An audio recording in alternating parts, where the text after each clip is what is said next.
más. Debemos volver por lo que amamos, por quienes amamos, por quienes dependen de nosotros. Debemos volver para recuperarnos, para intentarlo, para ayudar.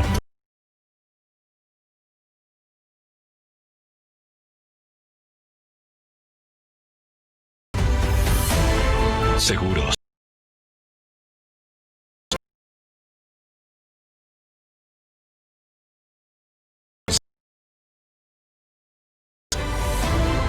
Ya no somos los mismos. Debemos ser mejores. Debemos volver. En todas partes.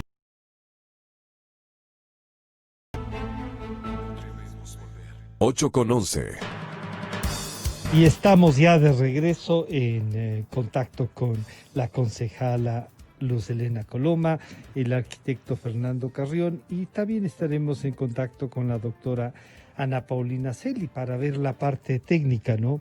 La primera propuesta, antes de preguntarles también los otros temas políticos, a la concejala Luz Helena Coloma, buenos días, bienvenida. ¿Cómo podría evaluarse el semáforo en amarillo ya casi a una semana de haberlo pasado, de que ya está funcionando? Hay una primera evaluación hecha por los concejales en el Distrito Metropolitano. Buenos días, concejala.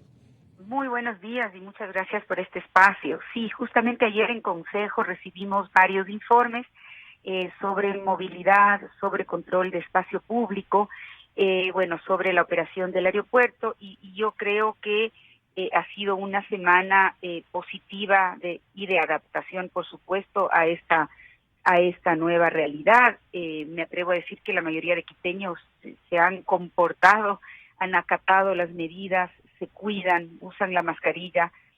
Por supuesto, hay quienes no lo hacen. Es importante seguir trabajando permanentemente y en ciertos lugares con más focalización en campañas de educación, de comunicación.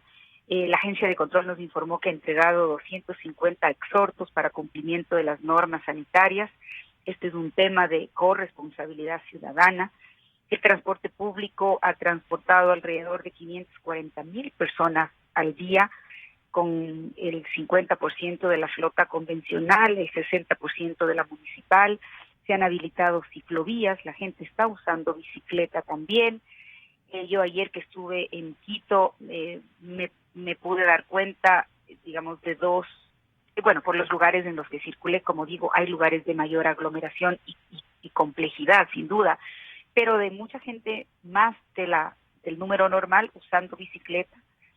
Diría que casi todo el mundo en la calle usando mascarilla, eso es importante, y menos carga vehicular en las calles del distrito, y que creo que eso también es bueno, nos hará repensar y nos obliga a pensar si es que estas nuevas formas de la movilidad en la ciudad deberían sostenerse a largo plazo, debería ser la nueva normalidad en la movilidad, es decir, mayor número de ciclovías, mayor número de gente caminando también, el transporte público con la gente solamente sentada, etcétera, etcétera. Creo, y la restricción de placas en 3 días, creo que son cosas a considerar y que nos ha obligado la circunstancia, pero que vale la pena analizarles.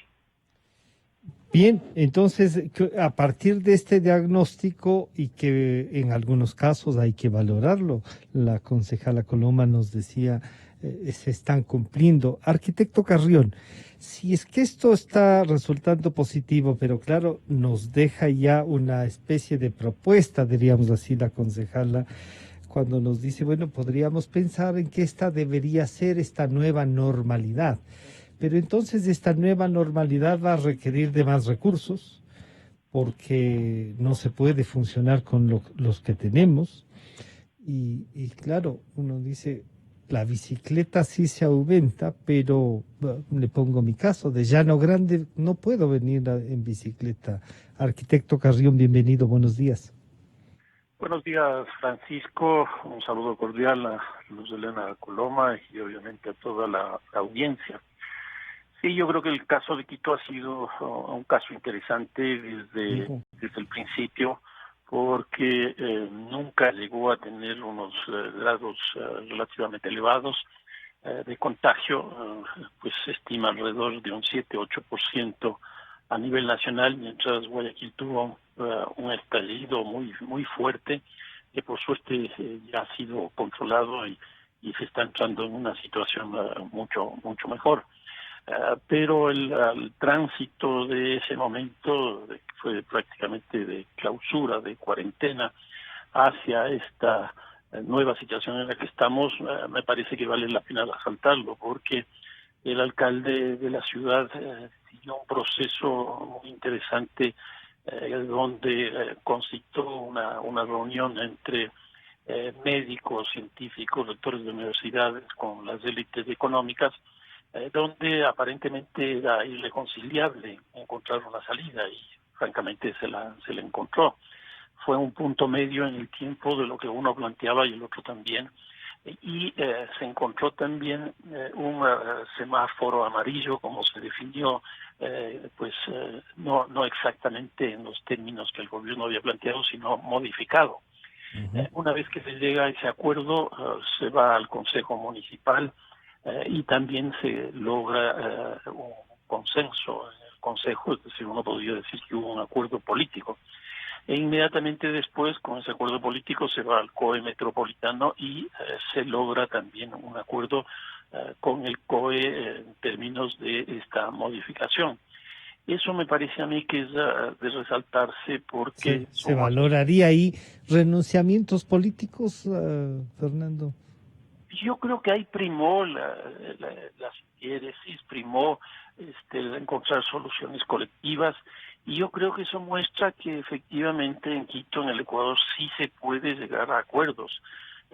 Aquí en una situación de una crisis tan fuerte como esta, con posiciones en un caso científicas, en el otro económicas y políticas, pues finalmente se llegó a este acuerdo. Ahora, lo que dice Luz Helena es absolutamente cierto. Este proceso que estamos siguiendo en esta semana también me parece que ha sido bastante interesante, por lo menos desde la perspectiva, llamémosla así, de los sectores más directamente involucrados. El caso del municipio con el transporte, que es probablemente el nivel de incidencia más grande, según la OMS.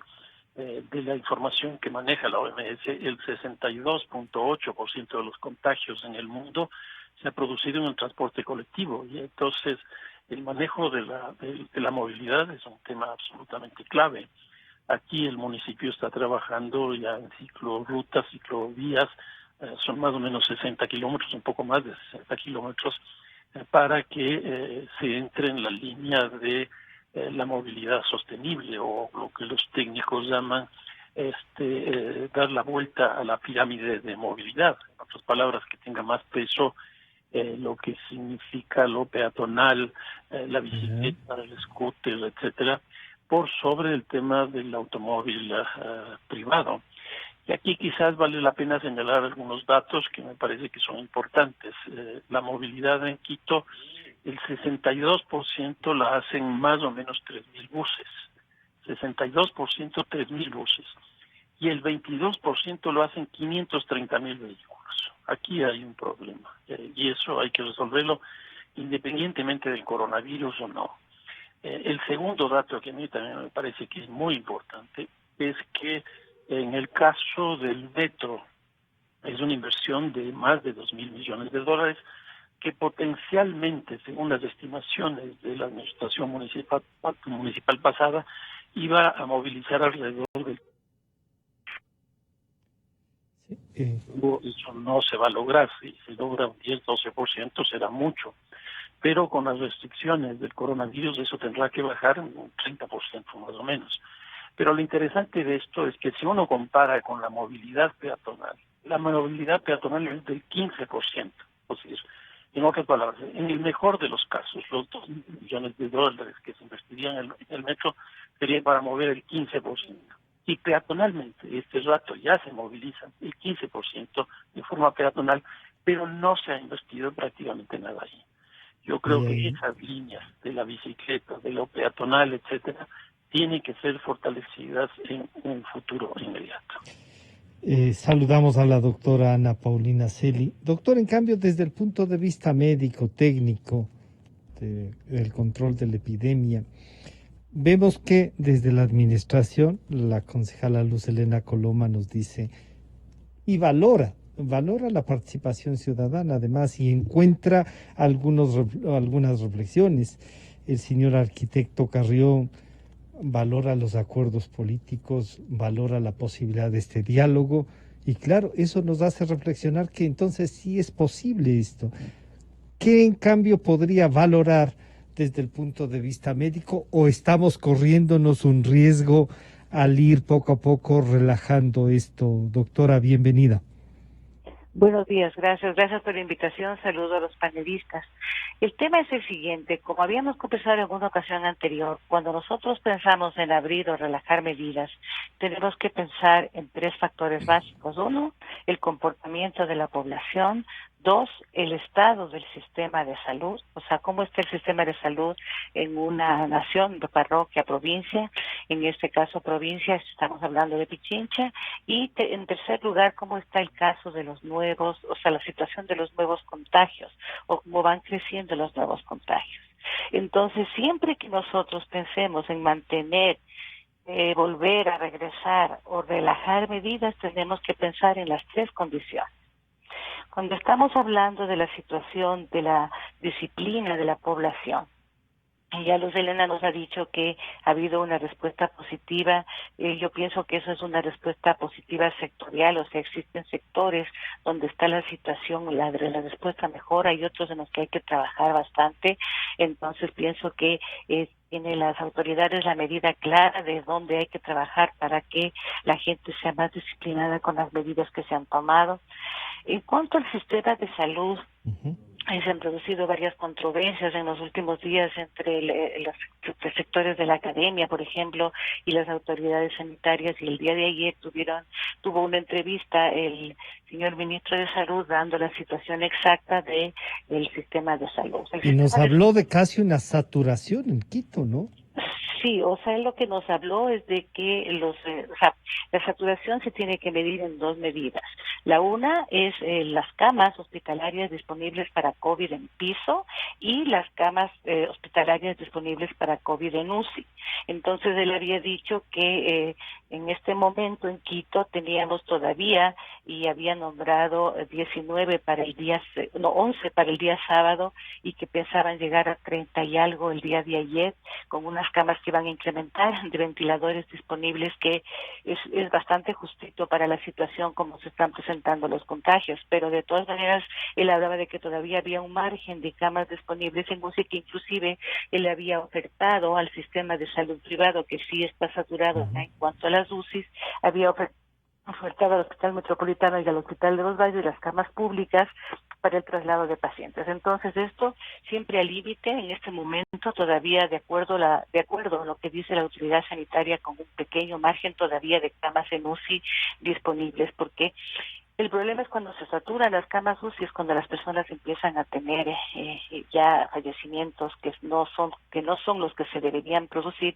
por no acceder a un sistema de este tipo. Entonces, esto sí hay que ser extremadamente estrictos en la medición. Yo pienso que las autoridades tienen que estar absolutamente al día. Nosotros, parte de la mesa técnica del COE provincial, entonces ahí nosotros también estamos todo el tiempo oyendo de los compañeros cuál es su situación real y verdadera. Y constantemente se están consiguiendo nuevos aportes en cuanto a ventiladores, por ejemplo, que tienen que ser rápidamente evaluados para incorporarlos, pero la situación en esta área es extremadamente justa. Entonces, si todavía tenemos un espacio, pues hay que tratar de mantenerlo y con las medidas más estrictas todavía para evitar que sigan creciendo los contagios. Entonces, concejala Luz Helena Coloma, aquí está, hay una realidad de salud. Usted nos ha dicho también esta otra realidad de reactivar la ciudad, de irnos encontrando, ¿no es cierto?, en esta nueva forma, en esta nueva realidad.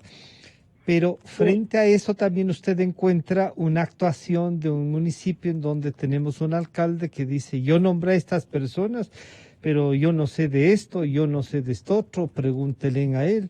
Entonces, este éxito conseguido en los consensos de los que nos habla Fernando, se termina por diluir porque hay pruebas compradas que no nos sirven, porque pueden caducarse o porque no se usan.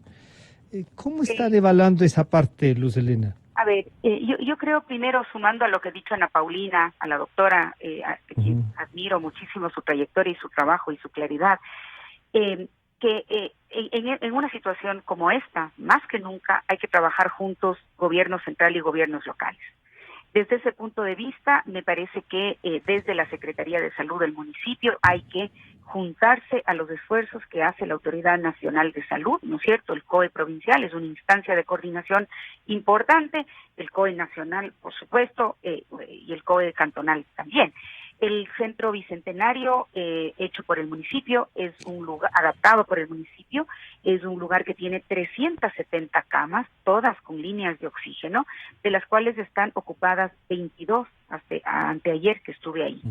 El centro, justamente por esa no total ocupación, ha colaborado con un importante centro de triaje que se monta el día de hoy en un pequeño hospital del IES en Chimbacalle, trasladando allá unas 8 camas y algo de material, y eso me parece una muy buena forma de coordinar, en este caso el local, con un hospital estatal. Tenemos que darnos la mano y ese centro de triaje en Chimbacalle dará una importante ayuda para enfrentar la pandemia. Pero creo que si tuviéramos más médicos ahí, y creo que esa es una falla de la Secretaría de Salud, cuyas autoridades ya no están, acaba de incorporarse una nueva secretaria hace 2 días, que espero que le dé, digamos, y estoy segura que coordinará con las instancias centrales de mejor manera, que le pueda dar ese soporte al Centro Bicentenario para poder tener ahí el número de médicos que permitan descongestionar las unidades de salud si fuera necesario y coordinar mejor con ellas. Anteayer que estuve ahí me hablaba su administrador de que está previsto ahí poner 25 camas con asistencia ventilatoria. Yo creo que ahí hay que actuar rápido, justamente por lo que describe Ana Paulina.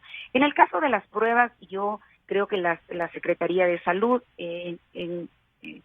con las autoridades que ya no están al frente, lamentablemente no trabajaron bien en el tema. Por supuesto que la decisión de comprar pruebas es acertada. Me parece que esas pruebas que se compraron tenían que tener un plan de ejecución muy riguroso, tanto para saber en dónde se toman las pruebas, cuándo se las toma y dónde se las procesa y cuántas tenemos la capacidad de procesar. Me parece que ese trabajo no fue bien hecho. Tenemos unas pruebas, se están tomando, se están procesando, pero hemos procesado hasta el momento se han tomado 5.700 y se han procesado 4.800. De 100.000 que han comprado. Así es, hay 3.321 por procesar que entran hoy al laboratorio, y eso obviamente habla de una complejidad y de una insuficiencia en el aparato logístico que recoge las pruebas y que procesa. Y eso había que tenerlo muy claramente al momento de comprarlas, ¿verdad? El Laboratorio de Biomedicina de la Universidad Central está trabajando a brazo partido, está trabajando durísimo, a máximo de su capacidad con la máquina que le entregaron. Esto no le cuesta al municipio, es un convenio, para procesar alrededor de 500 pruebas diarias, que es lo máximo que puede. Deberían sumarse otros laboratorios en la medida de las posibilidades. No sé cuán factible y fácil sea eso, porque todos están trabajando a tope. No sé cuántos tienen experiencia en PCR además, y no sé si ya se han concretado convenios, al parecer hasta ayer no. Por lo tanto, procesar más de 500 diarias hasta el día de hoy no es posible. Y tenemos que ir contrarreloj, ya que las pruebas PCR caducan en octubre. Además, entiendo yo que en los momentos críticos como esta semana es cuando necesitas tener una lectura acertada de qué es lo que está pasando y dónde. Se habla de que esta y la próxima semana son decisivas para lo que se pueda hacer en la ciudad y ustedes puedan decidir cómo conducirnos a lo que, o a lo mejor retornar al semáforo en rojo o cambiar la tonalidad incluso del amarillo.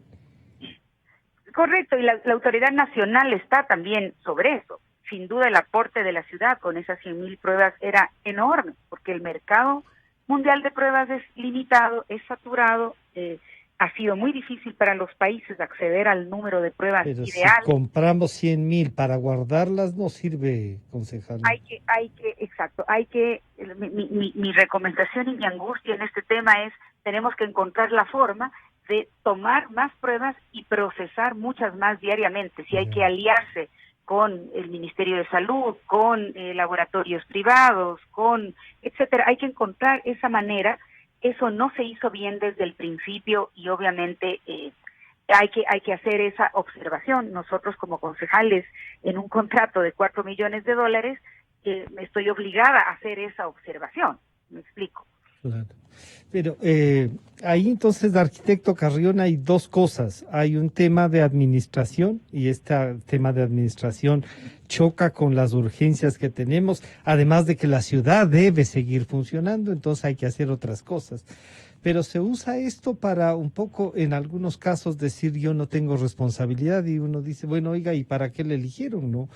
Desde el punto de vista que usted ha hecho siempre el seguimiento a la ciudad, ¿cómo empatar de mejor manera lo que nos dice la doctora Ana Paulina Celi, técnica, con una visión más bien de control de esto, la concejala Luz Helena Coloma, que nos da la visión política, de administración, de seguimiento, y lo que debe hacer el municipio con su alcalde a la cabeza, arquitecto Carrión?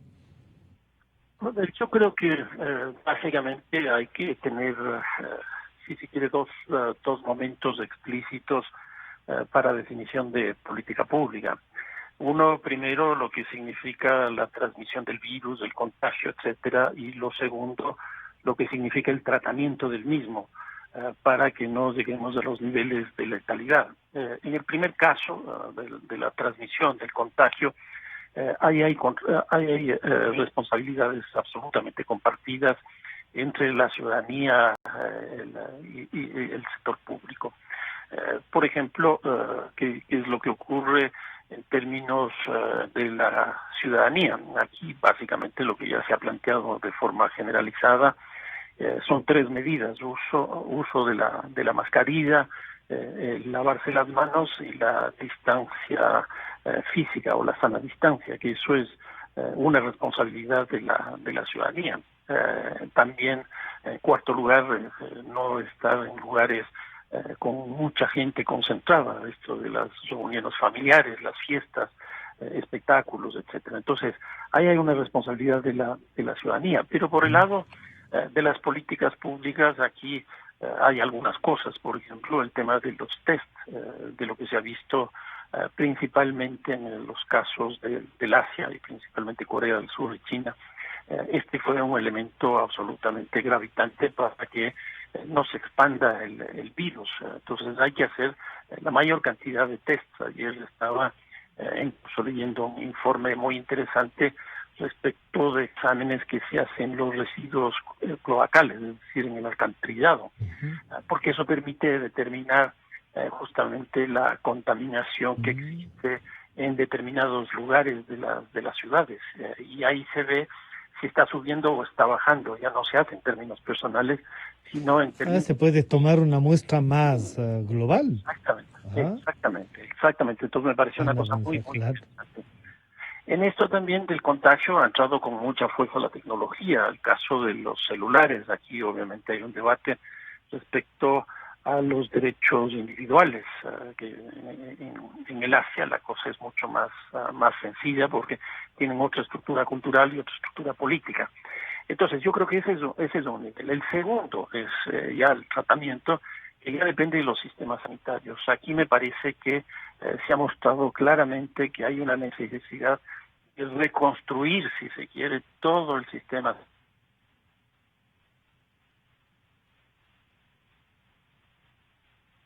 Se fue la voz de... Sí, creo que perdimos un poco el contacto con Fernando. Hasta retomar. Ya, Fernando, nuevamente estamos. Sí. Te escuchamos, Fernando. No, alguna cosa nos pasó. Mientras recuperamos el contacto con el arquitecto Carrión. Doctora Ana Paulina Celi, entonces, si estas son unas 2 semanas, ¿por qué serían? ¿O por qué son? ¿Porque ya se abrió el espacio? ¿Por qué es que son cruciales estas 2 semanas, esta y la que viene, para ver cómo este relajamiento que hemos tenido al pasar al amarillo y la movilidad en Quito puede ayudar o perjudicar el control del virus? Porque en estas 2 semanas nosotros vamos a evaluar cómo es el comportamiento de la epidemia en la ciudad de Quito. Si bien nosotros hemos ido viendo en el paso del tiempo que en Quito hemos tenido una epidemia más bien sostenida, no explosiva, de transmisión comunitaria, o sea, quiere decir que han ido creciendo los casos más lentamente que lo que ocurrió en la ciudad de Guayaquil, pero los casos han ido creciendo. Ujú. Nosotros desde el momento en que se abrió el semáforo amarillo hemos tenido un crecimiento constante, sostenido de los casos en Quito, sin que haya una explosión de casos, pero sí sostenido. Entonces todo eso es lo que se tiene que evaluar. Y también, o sea, son 2 formas de evaluar la epidemia. La una, el crecimiento de los casos, y la otra, el crecimiento de los fallecidos. Son 2 tendencias para esto, ¿no es cierto? Entonces nosotros también vemos que se ha mantenido un número que no ha ido disminuyendo de fallecidos en la ciudad de Quito y en el distrito metropolitano específicamente. Entonces, esas evaluaciones son las que hay que hacer para ver a las 2 semanas si hemos llegado a un momento en el cual se considera desde el punto de vista epidemiológico que puede empezar a haber un descenso, o si va a seguir siendo un crecimiento sostenido, y eso se lo puede evaluar conforme se va comportando la epidemia, pero de la mayor cantidad de pruebas posibles. La ventaja de realizar pruebas, las ventajas de realizar pruebas son 2. La una, conocer el estado global, o sea, conocer la situación epidemiológica en general de la ciudad y de la provincia. Y la segunda, detectar los positivos para poderlos aislar. Es la forma como lograron controlar los países del Asia, teniendo a sus positivos detectados y aislados para evitar mayor contagio. Y segundo, un conocimiento profundo de cómo está la situación de la inmunidad en la población. Entonces, para eso, el realizar la mayor cantidad de pruebas posibles es importantísimo. Ahí está el cuello de botella, lo ha dicho bien Luz Helena. Exacto, eso le iba a decir. O sea, Las pruebas, los implementos para las pruebas han comprado. Podemos discutir si han comprado bien o mal, o si se han robado en definitiva la plata, pero están ahí. Pero si no se las puede procesar. Respecto a los precios, y eso nosotros no somos las personas, por lo menos yo, no soy la persona indicada Claro. para No, pero decirlo, le digo, pero estando sí, ahí, pero ¿cómo hacemos para que se las use y nos sirvan? exactamente, respecto a la tecnología. Entonces, las pruebas PCR requieren una plataforma. Esta plataforma de procesamiento es específica de acuerdo a la marca de la prueba que se compra. Entonces, no se puede procesar determinadas pruebas en otra plataforma que no sea la plataforma de las pruebas que fueron compradas. Entonces, y existen plataformas en el país y en Quito muy grandes, pero yo creo que lo que hay que ver es si son compatibles para poder firmar convenios con las pruebas que se compraron. Entonces, o sea, no es que se puede firmar convenios solamente por decir, hay una voluntad de firmar el convenio, Claro. sino es ver la Sino que si sirve compatibilidad para de qué. las plataformas, claro, Ya. la compatibilidad de las plataformas. Entonces, esto es lo que nos va a dar el número máximo de pruebas que se pueden hacer al día. Y claro, por más que nosotros tenemos la gran voluntad de la Universidad Central, hay que tomar en cuenta su capacidad de procesamiento, que si son 500 pruebas diarias, esa es su capacidad de procesamiento. Entonces, en eso entiendo que es en lo que deben estar las autoridades de salud del municipio, en buscar los partners, los compañeros, para poder utilizar las pruebas que ya están compradas. Ahora, si es que nosotros decimos cuál es la mejor prueba para detectar la presencia del virus en una persona en este momento, en tiempo real, PCR, está bien. O sea, si nosotros, para hacer el diagnóstico PCR es lo correcto. El problema es lo que viene con la logística del procesamiento, que es la plataforma adecuada para los convenios respectivos. Luz Helena, entonces, los convenios no solo se los debe pruebas compradas por el municipio van a servir o son compatibles, como dice la doctora Celi, Luz Helena? Exactamente, el procesamiento de estas pruebas es más complejo, digamos, es complejo y necesita de unas máquinas especiales o plataformas, ¿no es cierto?, compatibles con la prueba que se compró. El municipio compró 2 de estos aparatos, no sé cómo se llaman científicamente. El uno está en el laboratorio de la Universidad Central, el otro está donado o dado en comodato al laboratorio de Hospital del Sur de Quito, pero entiendo que todavía no están procesando ahí, no sé si porque no sé la razón exacta, eso lo tienen que... Parece que no habían gente capacitada para el manejo de la máquina. No sé, probablemente no, entonces no se trata solamente de, como bien lo ha dicho la doctora, de comprar las pruebas, sino de tener la logística clara para procesar las pruebas con las plataformas adecuadas. Y ahí reitero y valoro el trabajo que está haciendo el Laboratorio de Biomedicina de la Universidad Central, porque está trabajando, esto no, además no hay una erogación económica, ellos no cobran por hacer esto, ellos están poniendo todo el esfuerzo, el municipio les entrega las pruebas, pero además debe entregarles ciertos insumos, unas plaquetas, unos plásticos, trajes especiales que se necesitan y que el municipio ha incumplido. Debo decir, la Secretaría de Salud del municipio ha incumplido con esa entrega y entonces además el Laboratorio de Biomedicina y la universidad han puesto al cambio estos requerimientos para no parar de hacer. Pero esto se tiene que corregir y mi afán cuando he hablado de esto de ninguna manera es hacer un escándalo, es por Dios, corrijamos esto ya, tenemos 100,000 pruebas compradas, pueden caducar en octubre, ¿cómo usamos esta herramienta de la mejor manera? Y con estas particularidades que ha descrito la doctora, ¿con qué laboratorios podemos aliarnos? ¿Con qué otros laboratorios que puedan estar en la plataforma? ¿Qué pasa con la máquina que le dimos al IES? ¿La van a poder usar? ¿Van a poder procesar sí o no? Si no la pueden, traigan para acá, veamos si hay un laboratorio. Claro, ¿quién puede hacer funcionar la máquina? Exacto, o sea, hay que hacer mucha acción operativa y logística para hacer bien el trabajo de usar las pruebas en beneficio porque además el alcalde había dicho que ya pueden traer 100,000 más, no sé cuántas más. Él tenía esa intención, así lo manifestó. Me parece inapropiado si es que no logramos tener una logística y un plan para procesarlas. Exacto. ¿Cómo el seguimiento de los concejales al están ahí, pero para fiscalizar, sí, para hacer las normas?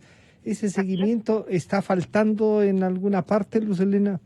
Bueno, no de mi parte, yo he hecho el seguimiento y por eso estoy hablando del tema y por eso ha habido una carta pública con mis observaciones. La Fiscalía ha empezado a actuar también para investigar este tema, justamente porque hay una tarea fiscalizadora que es mi obligación hacerla y en un caso tan delicado con un contrato de $4 millones con más razón.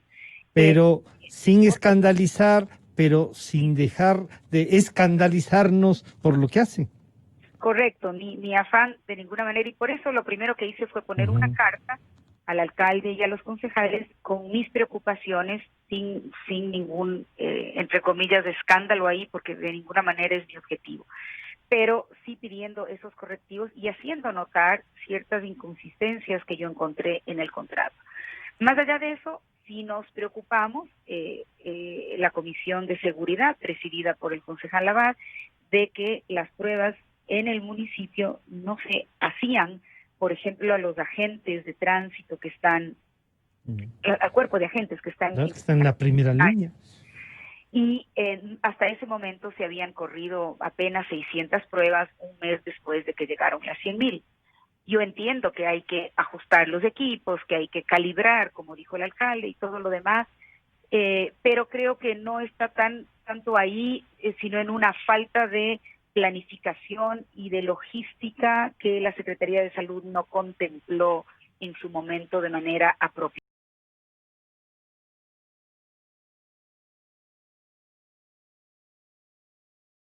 epidemiología nos dice, la literatura nos dice, la OMS nos dice, las recomendaciones nos dicen, pero es igual de importante poner en práctica, ¿no es cierto?, las medidas que podemos poner para controlar mejor. Todos decimos las pruebas son muy importantes, ya pues hagamos las pruebas. Claro. Hagamos las pruebas y Así es. aislemos a los que necesitamos aislar, si no, la Si teoría no no nos sirve, claro. Arquitecto Carrión, y ya que retomamos, usted nos decía el tema tecnológico nos puede ayudar, claro, pero si vemos que está funcionando y eso, a veces decimos, a Quito le ha ido mejor, no nos pasó lo de Guayaquil y usted ha resaltado de cómo fue. Pero estábamos, no digamos estábamos preparados, el mundo no estaba preparado, pero tenemos estos niveles de contingencia, se puede trabajar para que en el futuro tengamos algo previsto. Se volvió a cortar con Fernando. Doctora Ana Paulina Celi, entonces, ¿cómo hacemos para que funcionen? ¿Qué otros lugares técnicamente pueden estar habilitados para eso, doctora? Bueno, yo pienso que en este momento, respecto al tema médico, nosotros tenemos que abordar las cosas desde 3 puntos de vista. El primero, diagnóstico con el tema de las pruebas, y tenemos que estar, yo pienso que es muy claro, o sea, son pocas las plataformas que existen en Quito para procesamiento de pruebas RT-PCR. No es yo pienso que eso tiene que estar absolutamente claro, medido, y hay gente muy experta que siempre ha trabajado en forma gratuita con la ciudad, entonces tanto existen expertos importantes en el tema pruebas que constantemente han estado asesorando al COE, y yo pienso que inclusive se ha presentado varias, y yo he recibido copias de varios escritos que estas personas presentaron al COE respecto a recomendaciones o pruebas. Entonces yo pienso que es cuestión de hacerlo muy rápido, o sea, el Luz Helena, que es una persona tan operativa, o sea, juntar la gente más experta, los laboratorios específicos, y saber cuáles pueden colaborar con la realización. Yo pienso que eso se tiene que hacer muy rápido, y es una cosa que no necesita una gran ciencia, porque ya se conoce exactamente qué pruebas llegaron y qué pruebas se pueden procesar. Entonces, por una parte. Por otra parte, si se quieren adquirir otro tipo de pruebas para otro momento histórico de la epidemia, como para saber, por ejemplo, cuál es la situación de anticuerpos, se pueden comprar pruebas rápidas, que está un poco más difícil en el mercado, porque existen de todo tipo y ha habido muchos problemas con la calidad. Esto es diagnóstico. Respecto al tratamiento, pues yo pienso que el monitoreo tiene que ser súper estricto de las camas existentes y poner las alertas muy a tiempo si es que tenemos que cerrar porque no tengamos ya camas disponibles, y esa es una de las condiciones para que no se pueda avanzar en un semáforo, y hay que tenerlo muy claro. Y el tercero es utilizar otras tecnologías para disminuir la afluencia de la gente a los hospitales. Nosotros hemos puesto a disposición de la población una plataforma de telemedicina gratuita, absolutamente gratuita para la población. Entonces son las medidas como, por ejemplo, telemedicina para que la gente consulte sus síntomas. La nuestra se llama ecuavida.org, entonces se hizo con la colaboración de la empresa privada y con el Ministerio de Salud Pública. Entonces, por ejemplo, plataformas como Ecuavida permiten que la gente consulte sus síntomas por chat y no vaya al sistema sanitario y no lo colapse. Entonces, todas estas medidas se tienen que seguir, y pues nosotros tenemos la plataforma ya a disposición del público. Es importante que la gente entre más, en lugar de ir a un hospital para consultar por un síntoma menor, entre a este tipo de ayudas tecnológicas para saber si realmente tiene que ir a un hospital, y si es que tiene que ir, cuál es el más cercano. Pero lo importante es que nos juntemos todos para conseguir, porque, o sea, el pasar de un semáforo a otro no es una situación inerte, inercia. O sea, hay que trabajarlo, y trabajarlo desde el punto de vista médico contempla las 3 opciones. Como le había dicho, pruebas y muchas pruebas para diagnóstico, seguimiento de las camas para el tratamiento y tener a disposición los fármacos y lo que se necesita, y en tercer lugar, medidas alternativas como telemedicina. Entonces, desde el punto de vista médico, esta sería una recomendación. Sí, sí. Uh-huh. Fernando, no sé si ya estamos en contacto nuevamente para que puedas analizar tanto la parte política como esta parte que la doctora Celi nos ha descrito tan ampliamente y que es entendible, ¿no? Y a veces decimos, el poner a este nivel es importante en la comunicación. Fernando. A ver, sí, bueno, ya se restableció, por suerte, Sí. la comunicación. Y yo pensé que no quería responder algunas cosas. Eso es, claro. No, a ver, yo lo que diría, bueno, sobre toda la cuestión esta de los test, los exámenes, que hay una infinidad de formas, no es solo una o dos, sino muchísimas. Y a mí lo que más me preocupa a estas alturas ya no es cuántas se hacen de cada una de ellas, sino cómo se procesa la información. Porque lo que estamos acostumbrados, igual cuando uno lee las encuestas de opinión pública, es cómo va el candidato en el primer puesto. En este caso, simplemente lo que nos interesa ver también es cómo estamos nosotros comparativamente con otras realidades. Y me parece que eso no es así. A mí me parece que uno de los grandes problemas que estamos teniendo en general en el país y en Quito en particular es cómo procesar esa información, cómo diagnosticar eso. Y aquí yo creo que el tema central es la georreferenciación. Nosotros tenemos ya algo de información a nivel parroquial, pero me parece que eso no es suficiente porque las parroquias son muy heterogéneas y no nos muestran claramente las situaciones. Pero a pesar de eso, yo sí creo que hay cosas que son muy interesantes. Por ejemplo, en el caso de Quito hay 4 parroquias que están por encima de las otras, y ahí, por ejemplo, el caso del centro histórico es una de ellas. Si nosotros comparamos la información del nivel de contagio en el centro histórico con la realidad del centro histórico, ahí podemos sacar políticas, porque lo que está ocurriendo es que estamos planteando políticas uniformes, políticas únicas, políticas generales, en realidades absolutamente heterogéneas. En el caso del centro histórico tenemos 2 realidades muy claras. Una, lo que es el tugurio, es decir, el problema de la vivienda, la crisis de la vivienda, que cuando uno le dice quédate en casa, pues ahí uno tiene un problema gravísimo en el centro histórico. Y en segundo lugar es el comercio callejero, donde uno de los elementos centrales en el centro histórico es el mercado de San Roque. Es decir, si nosotros no tenemos la información del contagio y no tenemos la información de la realidad de lo que es el centro histórico, me parece que es muy difícil que nosotros podamos aplicar políticas explícitas.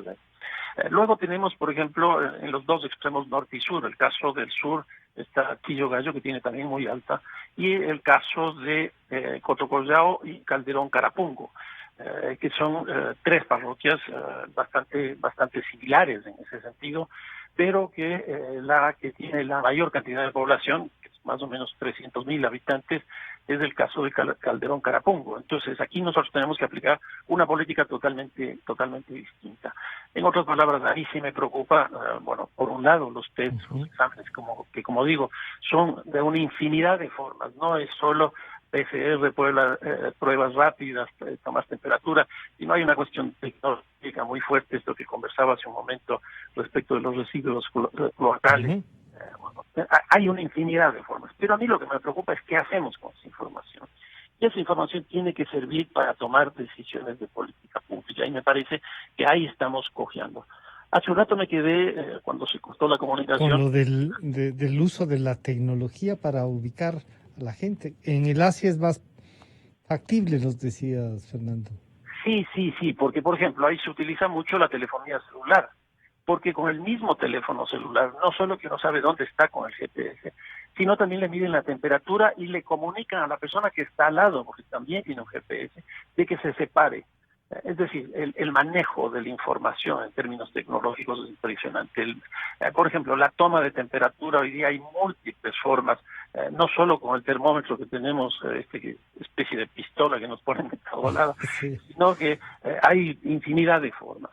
Ahora, el tema del sistema sanitario que hablé hace un momento, son tres componentes claros. Uno es el público, que tiene una diferenciación muy grande entre local y nacional. No conversan esos 2 sectores. Y tenemos claramente esa situación. Pero no solo eso. Tenemos también los sistemas de seguridad social. Y aquí tenemos 3. El seguro social masivo, el de la policía y el de las Fuerzas Armadas, que entre los 3 tampoco conversan. Luego tenemos el sistema privado, que tenemos básicamente por segmentos de mercado. Hablemos en el caso de Quito. Casi por ingresos, ¿no? Casi por ingresos, claro. Y que va desde los niveles de más altos ingresos, hablemos del Metropolitano, el del Valle y algunas otras clínicas más. Luego tenemos clínicas más pequeñas, y luego tenemos incluso dispensarios médicos privados que es un médico prácticamente que está en el barrio. Entonces yo creo que una de las cosas que hay que hacer es rearticular el sistema, convertirlo en un sistema, convertirlo en una red, porque generalmente nosotros estamos conversando este rato por la presión del tiempo respecto de las áreas UCI, es decir, el número de camas que tiene, o el número de camas que tiene un hospital, pero no nos damos cuenta que los modelos de gestión que tenemos hoy día en el país son francamente anacrónicos. Cuando nosotros comparamos la letalidad que tiene el Ecuador con la letalidad que tiene Chile, por ejemplo, que tiene mucho más contagios, la letalidad en el Ecuador está cerca del 10%, sin contar todos esos 12.000 fallecidos que hubo en Guayaquil y que no están contabilizados. Yo creo que aquí hay un problema muy serio que tendrá que ser enfrentado, yo diría de manera urgente, para reestructurar todo el sistema sanitario del país. Concejala Luz Helena Coloma, dos cosas, porque se nos está acercando el tiempo, pero yo creo que podemos reflexionar en estas dos rondas más. ¿Usted podría decirnos, por ejemplo, en qué les propusieron, cómo se compran las pruebas, cómo se compran las mascarillas, para qué compran las fundas de los cadáveres? ¿Tenían algún estudio? Porque claro, uno dice, van sumando cuántas fundas de cadáveres han comprado en los municipios y dicen 3 millones, que se van a morir 3 millones de gente. ¿Cómo se puede hacer eso? Y esa fiscalización de la que usted ha estado presente y haciendo el seguimiento, tiene que llevarnos también a eso que están invirtiendo, ¿no? ¿Cómo están haciendo? Estos containers para cadáveres, por ejemplo, que dicen que compró una de las empresas del Distrito Metropolitano y que no sabemos por qué. A ver, cuando antes de enfrentar la pandemia, o cuando ya vimos lo que tristemente sucedió en Guayaquil, Quito tomó algunas medidas para prepararse. Ya. Medidas que están en el ámbito administrativo de la gestión. No es que le preguntan al Consejo si compro 17 ataúdes o compro 170. No es un tema en el que el Consejo deba pronunciarse. En ese sentido, hubo una preparación digamos, logística que yo destaco y que tenía como cifra posible que en un momento la ciudad requiera procesar, levantar 170 cadáveres diarios. Y para eso, desde la empresa asignada, se hizo esa compra y se hizo esa logística, digamos, para poder ofrecer servicios de cremación gratuitos hasta un número, etcétera. Estas son decisiones que el Consejo no debe tampoco involucrarse porque son decisiones que las puede vigilar, pero que sí, no depende. No depende, se las puede vigilar. Y por eso mismo, cuando yo empiezo a analizar los contratos que se han hecho en la emergencia, que están colgados en el sistema de compras públicas, me llama la atención de las pruebas de $4 millones del que ya hemos hablado, y empiezo a investigarlo, así como otro contrato en plena emergencia de 200 algo mil dólares por un tema de publicidad que me meto a analizar y que veo que la adjudicación tiene algunas inconsistencias y sospechas. Este contrato estaba bajo auditoría, el pago y el contrato fue detenido. Entonces, sí, por supuesto, nos corresponde la fiscalía que el Consejo se meta a definir si compras 18 mascarillas o si compras 19. Claro, ahí se paraliza, Se paraliza todo, claro. Pueden entrar todo tipo de intereses a actuar ahí, ¿no es cierto? Desde intereses de afectar a la gestión hasta cualquier otra barbaridad. Entonces, eso no nos corresponde. Asumimos que cada empresa ha hecho las compras que ha requerido hacer y bajo los parámetros correctos para hacerlo. Si es que no es así, saltan las alarmas, por supuesto. Y entra la Fiscalía. En la EMAP ha entrado la Fiscalía a analizar la compra de insumos porque se hizo con una empresa que vendió a sobreprecio las fundas de cadáveres a un hospital público de Guayaquil. Entonces, eso está en investigación también, así como también en esta lamentable colección de malos ejemplos de compras con sobreprecios, también hay la realidad de un mercado, digamos, de oferta limitada en el que, no sé, puede haber comprado a $10 un ítem, en un momento dado, y le subieron, claro. El Exacto. mercado es Y eso a y a veces, ¿sí? las 2 semanas siguientes, otra instancia compró a $12, no sé.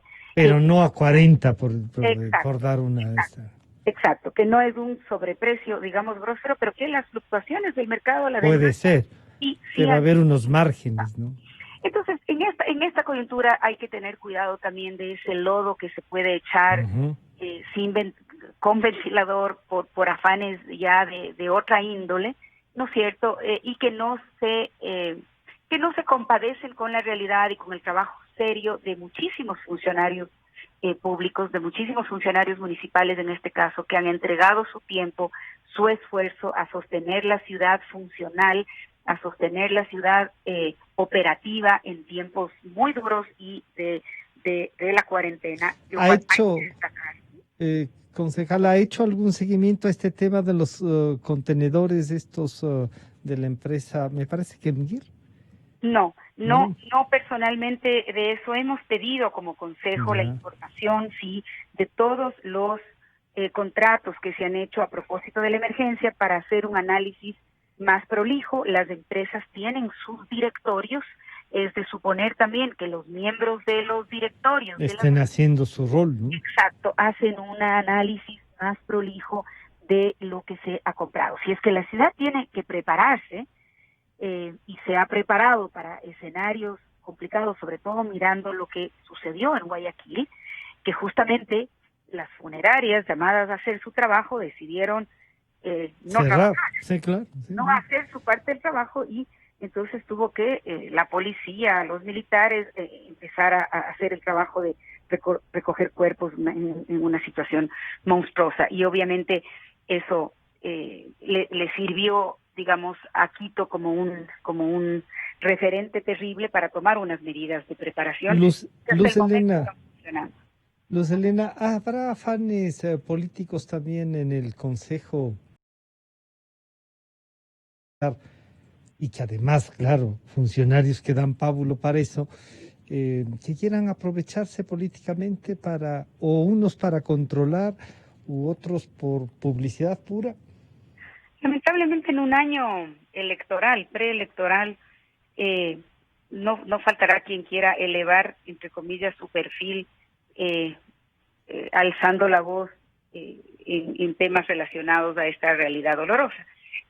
Yo no puedo juzgar quién tiene qué agenda, puedo responder de mi gestión, pero sí me parecería lamentable que sea ese cálculo el que Que lleve a las nos actuaciones, mueva y ¿no? que lleve. Sí, lo que tampoco podemos dejar de hacer es esa tarea de fiscalización y de expresión de preocupación cuando vemos que hay cosas que deben corregirse. Si se desvían de manera dolosa $1.600.000, perdón, $1.200.000 de las cuentas públicas de una empresa emblemática como ha sido la de agua potable, obviamente tenemos que dar la voz de alarma y preocuparnos por eso. Claro. No, no, Si no. la empresa, como usted ha dicho, emblemática, de la que todo el mundo estaba muy orgulloso, se ve salpicada porque hackeados o no las cuentas se llevan la plata, uno dice, ¿qué pasó? Pues, Correcto, es lo menos que puede decir. claro.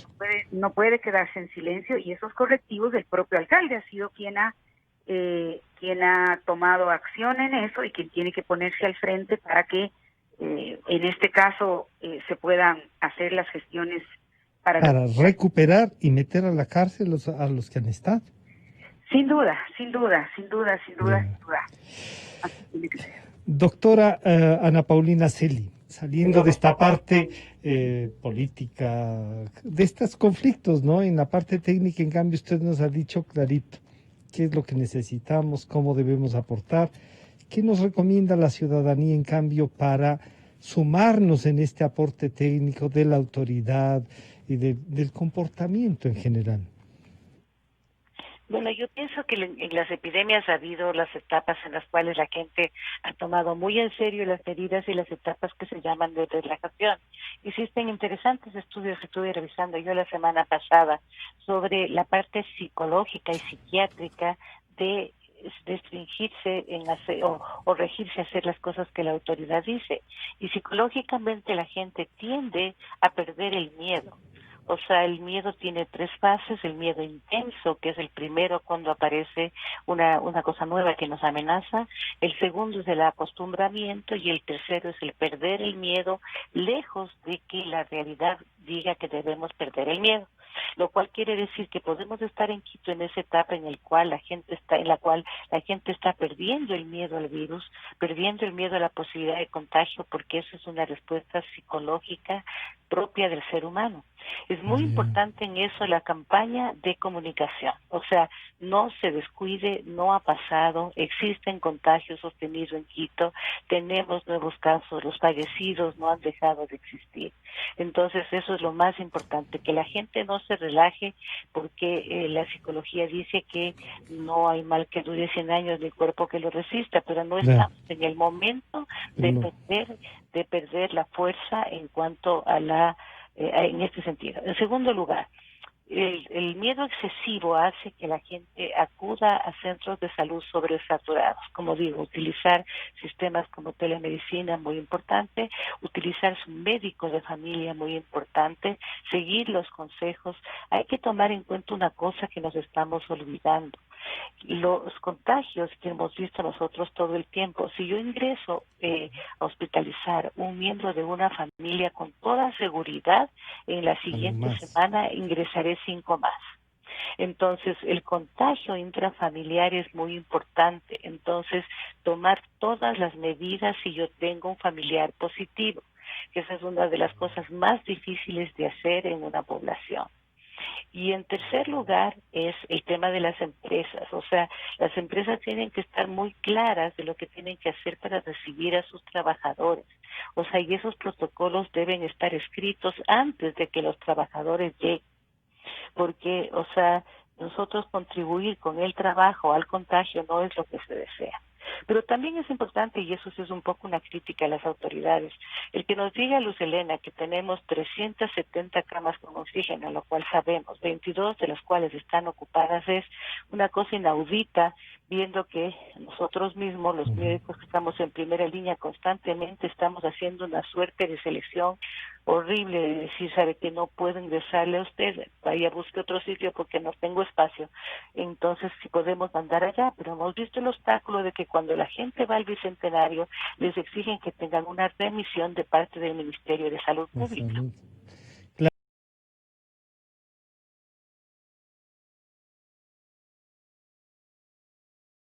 Autoridad sanitaria, y de que es muy importante que la autoridad sanitaria conozca todos los casos que pasan por un sitio específico, pero ninguno de esos tiene que ser un cuello de botella. Ya. Este sitio está al servicio de la ciudad, de la ciudadanía de Quito, y cualquier persona que llegue tiene que ser atendida porque es un ciudadano.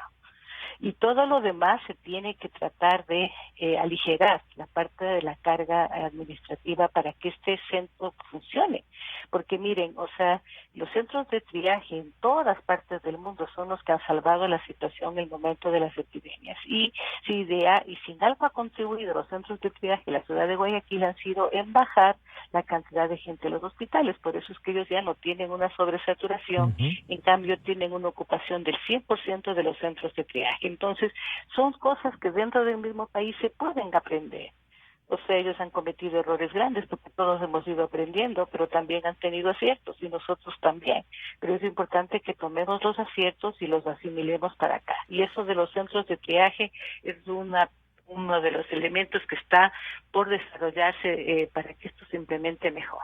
Doctora Celi, en Ecuavida pueden llamar por teléfono, deben entrar a una página web para... Ecovid es una plataforma web, entonces se Ya, entra a través de www.ecuavida.org.